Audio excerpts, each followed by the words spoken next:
Australia. Um, and today I'll be talking about some of the work that I've done in terms of imaging a brain that is sleepy. I'll explain what that means later, but I've done quite a bit of functional imaging studies in a brain that is that is undergoing a process of sleepiness, sleep onset, and I'll be presenting some of my own work, but also be providing a little bit of background on previous work that's been done in this space.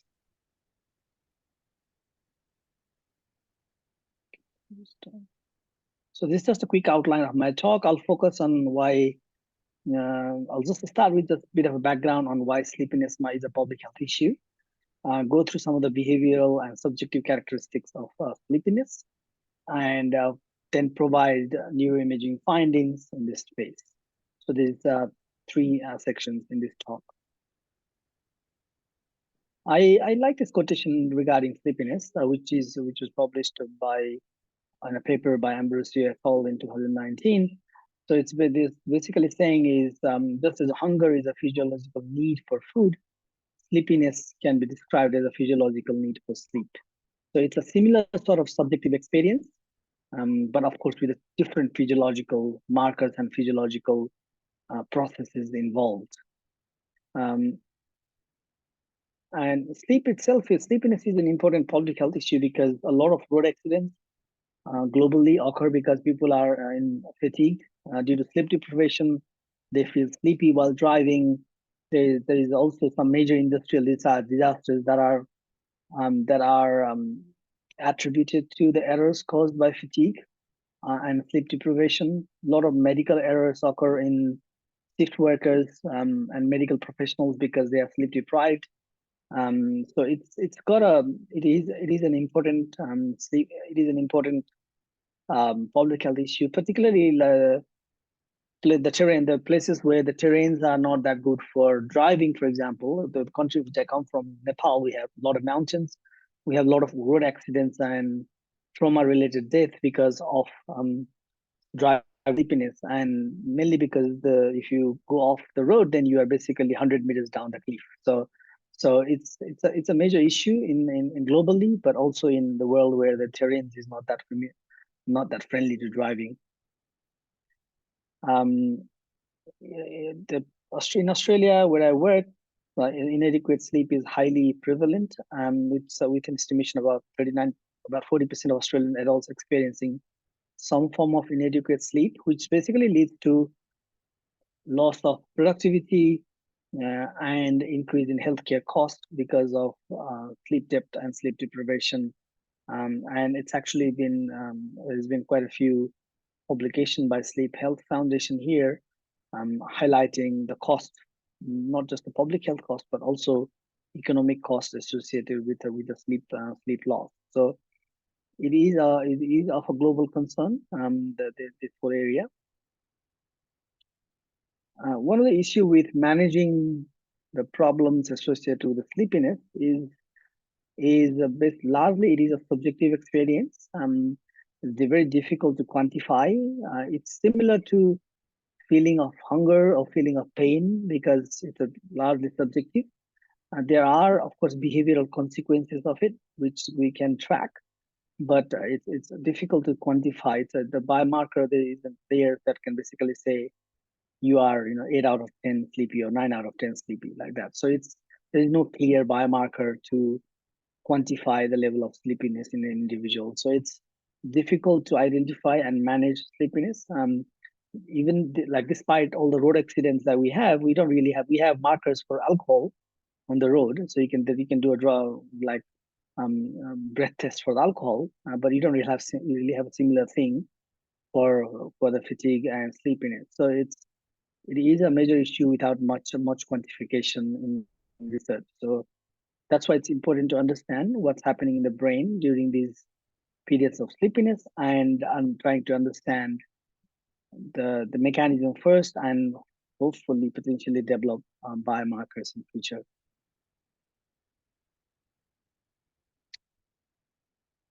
Just need to remove this. So nature of, in terms of the sleepiness itself, there are different types of characteristics and behaviors that are associated with the sleepiness. That this image, these figures are from a paper by Andrew Leon et al. Published a couple of years ago. It nicely portrays different types of sleep pressures that you can have, either because of homeostatic drive to sleep, which is like a wake-dependent sleep drive, as shown in the left panel here. And you can also be fatigued because you are overworked. You are continuously working on a monotonous task for several hours. That can also lead to fatigue and a sleepiness of some of a type which is called use dependent sleep. So there's different distinct drive which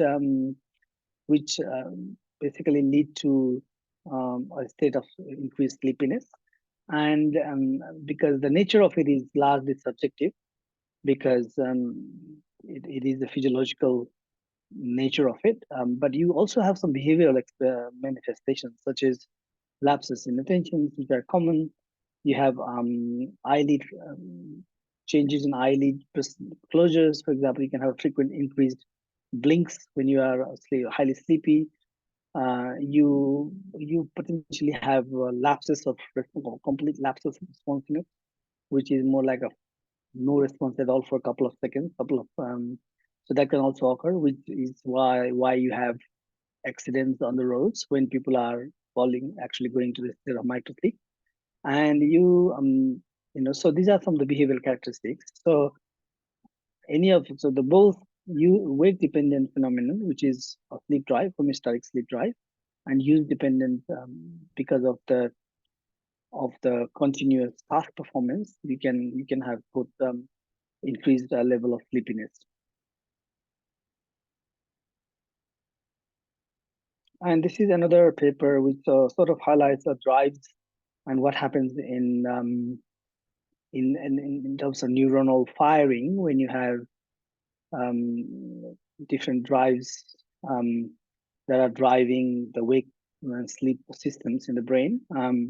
So you have a sleep drive. This is a normal case. The panel A shows basically the normal case where you have a circadian drive shown in green over 24 hour, and homeostatic drive, which increases and then goes down as soon as you fall asleep at night time. But if you delay your sleep, and if you're sleep deprived, the panel B shows this dysynchrony between circadian drive and homeostatic drive. So you have a homeostatic drive, increased homeostatic drive, which doesn't drop because which keeps on increasing. So your sleep pressure keeps on increasing.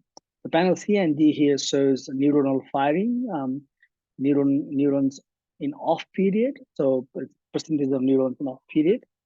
This is an abstraction of course what happens in the brain, but they're saying you have continuous increase of neurons in off period when you fall asleep. The neurons turn off, but the number of neurons in off period gets reduced with extended wakefulness. So this building of the pressure in the brain because you haven't fallen asleep is what increases the sleep drive. In terms of the phenomenon themselves, the phenomenology of sleepiness, of course, there's a subjective component of it, but there are things happening in the brain that drive this overall behavior. There's two different things that people have found to be happening. One of the things that happens is you have this phenomenon called local sleep, which I'm sure all of you are familiar with. And there are quite a few papers recently nicely showing how local sleep leads to attention lapses in awake brain. And this is one of the paper published in Nature Communication by Andrew Leon et al., where they show that local sleep during wakefulness, which is a slow wave sleep, less than about 1 hertz cycle. It's the local sleep that's localized in like a medial electrode, the frontoparietal electrodes, leads to attention lapses. And that paper is quite nice for you to read if you want to know a bit more about this work. The microsleep is the area that I focus on. Microsleeps are supposed to be a bit more global in nature compared to the local sleep. Local sleep is quite highly localized, especially and even temporarily. But microsleeps are more global. They're global phenomenon. They do have higher concentration. So there's different ways of characterizing microsleeps. One way is to just look at the EEG data and identify periods of theta activity in the brain, where theta activity is basically 4 to 7 hertz activity in the brain, and any time periods when there is increased burst of theta are supposed to be microsleep, EEG defined microsleep. But one thing that is important to note here is when you have my experience itself in research is that when you have EEG defined microsleep, it's not necessarily that you have complete lapses of responsiveness or you have a flat response in the behavior. And so what I have done previously is used behavioral characteristics of microsleep, such as slow eyelid closure and response flatness in our behavioral tasks to monitor these microsleeps, because I noticed that not all of those periods where people are looking like they are sleepy are associated with easy, clearly defined easy periods of 5 second heat activity. So there is a bit of dichotomy here, because one you can have EEG defined sleep but have no clear behavioral manifestation. But you can also have behaviorally defined sleep, like having a slow eyelid closure, having a flat response in a task, but not a clearly defined 3-4 seconds of theta. Because these periods are very short, about a second even sometimes, or even less than a second. They have a droopy eyes, they have a flat response, and then come back to full responsiveness. And not all of those periods are associated with EG burst of theta. So there needs to be, there's a bit of dichotomy and disconnect there, which I wanted to highlight. So in terms of neuroimaging work, I know I'll go through my work later on, but this is a sort of seminal work that was published last year, a couple of years ago, which shows nicely what happens in the brain in terms of the bulb and physiological changes when someone falls asleep and wakes up. So this was published in Neuroimage.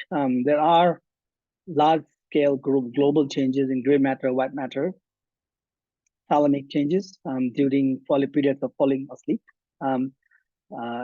And what is important about this graph here in the right side is that a lot of these bold signal changes are highly synchronized to physiological changes, such as changes in heart rate and changes in respiration. So the one interesting thing to note here is during the period of falling asleep, there is this initial dip in bold activation in gray matter mostly, and also in thalamus. So, but there is also overall changes in other physiological and respiratory markers. So this is a nice study. We highlight one is the importance of monitoring all of these behaviors when you are studying sleep, but also a caveat that there might be global changes, and focusing on localized changes might be problematic. So I wanted to present this because a lot of my work are slightly like most of the work that I'm presenting today is going to be older than this. There's some new work as well, but there's a bit of caveat that there are global changes happening. So focusing on local changes without considering this global phenomenon is a bit tricky. So that's why I wanted to present this slide. So there's three studies that I wanted to go through. The first one is an older one, which some of you might have already seen in my previous talk, which was published a few years ago. This was one of the first paper to look at the phenomenon of microsleep by recording multiple behavioral EEG, fMRI, eye video inside the MRI scanners. So I'll go through that study first. Then I'll go through some more recent work showing The changes, dynamic changes in brain connectivity associated with increased sleepiness, that is, increased inclusions of microsleep.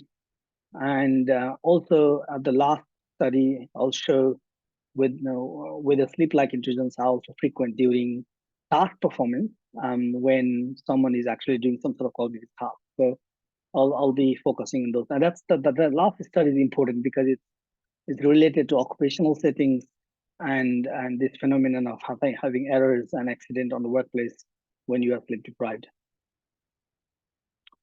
The one important distinction that I wanted to make before I go into this work and is that most of the studies on sleepiness and microsleeps have used resting state fMRI data.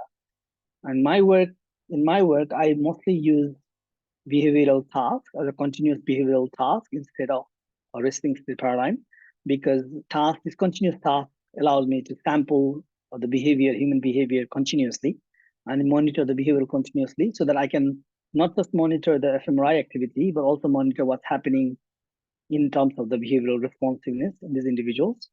So that's the distinction between some of my work and the other work that's been published using resting state data. So this is again one of the older studies published in 2014, where we use, and this sort of started this area of continuous monitoring of behavior, eye, video, and EEG inside fMRI scanner to monitor sleepiness. So in this study, we had individuals performing a continuous task, which is shown here, which is just a simple two-dimensional task where they have to follow a target with a finger joystick. We had to ensure that there is the movement during the this task was minimized. So we use a simple finger-based, very easy task, but quite monotonous, so that it also induced a level of sleepiness because of the task monotony. And we recorded multiple behavioral eye video fMRI data during the study. This study, we only had 20 participants because it was like done more than 10 years ago now. So but again, this has been replicated in more newer studies as well. So what we did is we had EEG data to monitor theta activity in EEG. We also had the system where we were tracking their behavior over time using a continuous response task. So any periods of flat response in their behavior, as you can see in this panel, accompanied by this droopy eyelid. So we had operationally defined microsleep to be anything more than 0.5 seconds to up to 15 seconds. So any periods of flat response with complete eyelid closure or slow eyelid closure, that is, a sign of drowsiness, was considered to be microsleep. So this was our criteria for defining microsleep. So we had increased EEG activity, but also behavioral defined microsleep episodes. And these, again, because it was a continuous task, it was important to identify them as events so that we could analyze them in fMRI and as an event-related design, because the task is continuous. It's similar to resting state, but it's actually a continuous task. And then in that continuous task itself, we had these events which were defined using these criteria, and it ended up becoming an event-related design driven by the behavior, their participants' behavior. They did this task for about an hour in the scanner, and surprisingly, this was done in the afternoon post lunch. This study itself was not sleep deprived, but we had them fully fed for the lunch. So they went into the scanner just to induce that period of post lunch sleep, and we were surprised to see that a lot of people were sleepy in the scanner. Like there's large number of variability, of course, but some people are very sleepy and others were not. So there's a large inter-individual difference in this. As you can see in this graph, a number of BMs in y-axis and x-axis is the participants there. So we had about, because we had to remove a couple of subjects because of motion and things. So we had about 17 subjects in the final sample. And the durations of BMs were also largely variable. Some were sleeping for longer, where others were short. So there was quite a large individual variability in the data. This is a plot showing how things correlated with each other. So we had a tracking error, which is the performance error in that continuous task. and it was synchronous with the tracking errors was basically synchronous with the percentage eyelid closure. So that's what's shown in the diagram here for these individuals. So these are the sample of individuals. And the panel A on the top shows percentage of behavioral microsleeps over time across all the individuals. Again, this was the major goal of this study was just to see what happens with these microsleeps, because this wasn't done before, prior to this study. So we had this as an event-related design. We just identified the bold maps as associated with microsleeps. We're very surprised to see this divergent pattern of activity, particularly this initial dip in thalamus raised so in this panel, right panel here, you can see activities in superior parietal area and thalamic area. The thalamic area shows decreased activity initially, followed by increase. But the cortical region shows like a small undershoot, but then followed by large overshoot. So, and the important characteristics of this plot here is that it's very duration dependent. So you have a shorter amplitude of activity during 0.5, even up to 5 seconds of microsleep. So a lot of this activity pattern was driven by very long periods, up to from 5 to 15 seconds of microsleeps, which of course you would expect because there is more power to generate bold changes associated with those events. And the two take-home message in this slide is that there is a divergence in activity pattern between thalamus and cortical regions. Again, that paper itself was an interesting thing to note here is some of these data has been replicated in the more recent work where they also see this undershoot. But remember that there is also a global change which we have to take into account, which wasn't taken into account in these papers, because back then it was just the initial original idea to do this analysis. This is a second paper that we published a couple of years ago, 2018, where we focused on the activities across brain networks in some of the canonical networks and whether there's a distinct pattern of activity, dissociation of activity across the networks. And as expected, we basically replicated the finding from the previous work and showed that some of the cortical regions show increased activity from the parietal, for example, dorsal attention network, so increased activity, but thalamus and thalamocortical network and the default mode network, so decreased activity in the brain. So this was more of a network level analysis, and this work was using data where the participants were actually sleep deprived compared to the previous work. So in this study, we actually had a sleep deprivation protocol where they were brought into the lab and after a night of sleep deprivation and imaged using fMRI experiment that was the same as the one that we published in the previous paper. So one interesting thing about this paper is that we also monitored, because we have a continuous task that allows us to monitor moment to moment changes in behavior. We are able to see whether any recovery period from microsleep is linked to, because there is if you look at the thalamocortical network, there is this overshoot of activity just post microsleep.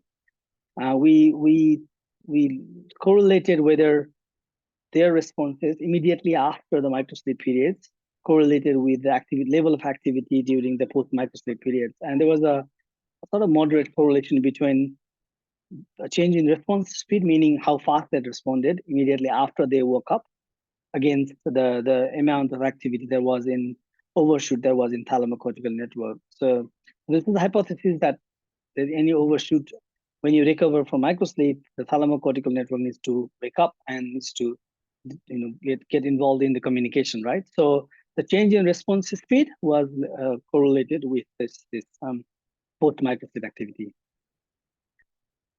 So this is again this is highlighting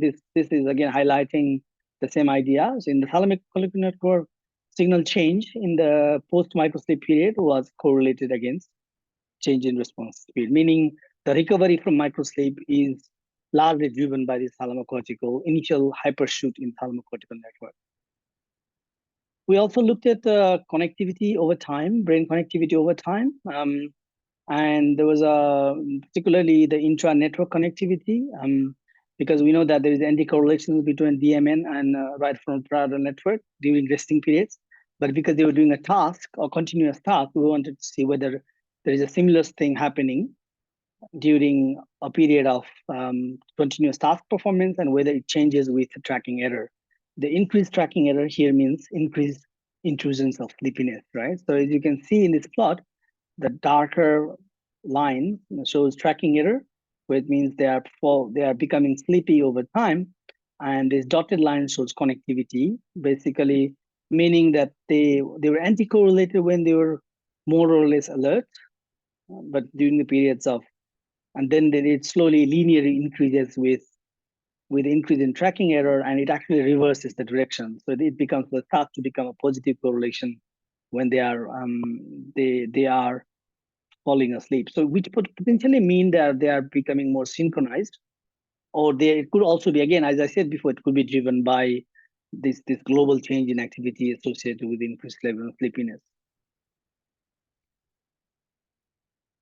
So this is the last study that I'm going to present today. This study highlights this is a more recent study where we use fMRI fMRI imaging during a cognitive task. And we wanted to see whether we can track the sleep-like intrusions in a task-based fMRI, when the individual is performing tasks, pure by just monitoring the activity pattern that is linked to the microsleeps. Basically, we wanted to see whether we can develop a method, because we know that there is a typical canonical pattern that is associated with the microsleep, right, in fMRI. So idea was to see whether we can use that template and monitor periods of sleepiness in an individual performing a task. So it could that could be a useful thing, because it would allow us with having to not need any of the behavioral recording and EEG recording in fMRI. If you can just template match the activity with the activity during the task, you could potentially identify whether there is intrusions of microsleeps during the task performance or even during resting scan. So we developed this protocol, and I'm just going to present that to you. So this was published. I think some of you might have seen this work already, but this work was published in 2021. We in Journal of Neural Engineering, where we develop a method by developing a template of fMRI data that is highly correlated with EEG theta activity, and by matching that template against another data set over time, we developed this method called rolling window detection, which is basically a rolling window GLM of that template against activities in the brain. So you basically, what we do is we made a model for each time point. We model activity using the impulse response by feeding a canonical hemodynamic response function, and then we identify whether the response during that time period is correlated with the activity linked associated with EEG theta, which is the activity due to sleepiness. And what you do is basically this is a rolling window approach. So, and then you can, based on the beta vector that you have, you can, and thresholding, you can infer whether there are sleep-like events in the fMRI data. So this was the approach that we used. And again, this is, we use a separate data set from a clean EEG fMRI study we had 12 subjects who were actually falling asleep in the scanner at the nighttime. We used that data to map fMRI activity associated with theta, dominant EEG power, and then we're able to identify this template of activity during EEG defined early sleep stage, and we match this template against our other data sets to see whether there are intrusions of similar sort of maps in those data using the Rowdy protocol.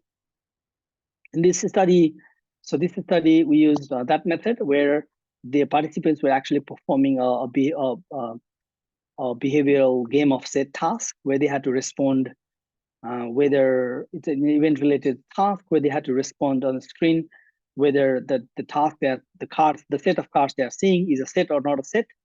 It was a slightly demanding task. It was not a monotonous task.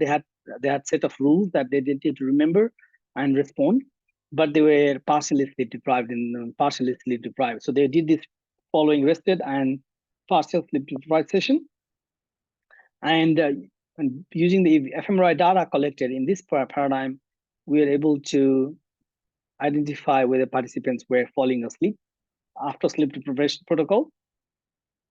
And as you can see, the participants here, we have over time, this is time scale in x-axis, and y is the participant number.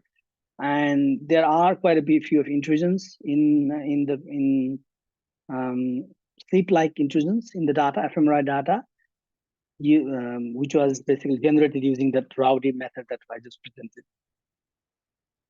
An interesting thing is then because we identify these events by using that protocol, we can model both task-related activity in fMRI, and we can also model sleep-like activity in the same paradigm, right? Same fMRI data.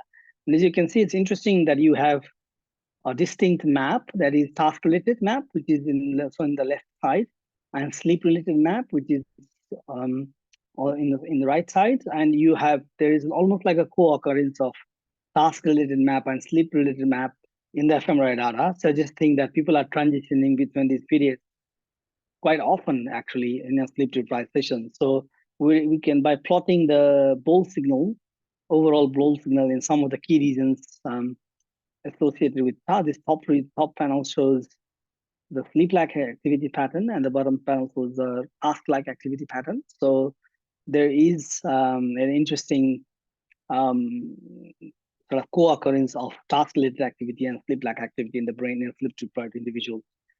So this could be driven by the more global micro-sleep-like periods, but there could be some local intrusions of sleep as well, which is yet to be discovered.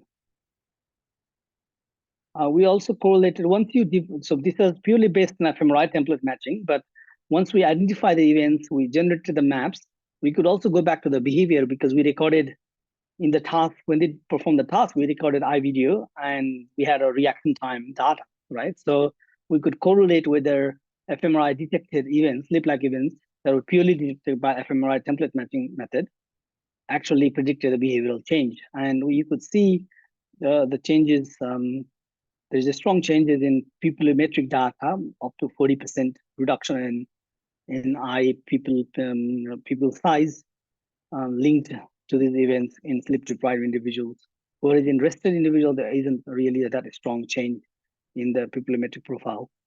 And we also found that the average duration of the sleep events overall in those participants is correlated with the reaction time. So longer these sleep-like events, remember this was detected purely from fMRI data, were correlated with the average increase in reaction time. So it's an interesting validation of the behavioral aspect of this, which was purely detected based on fMRI.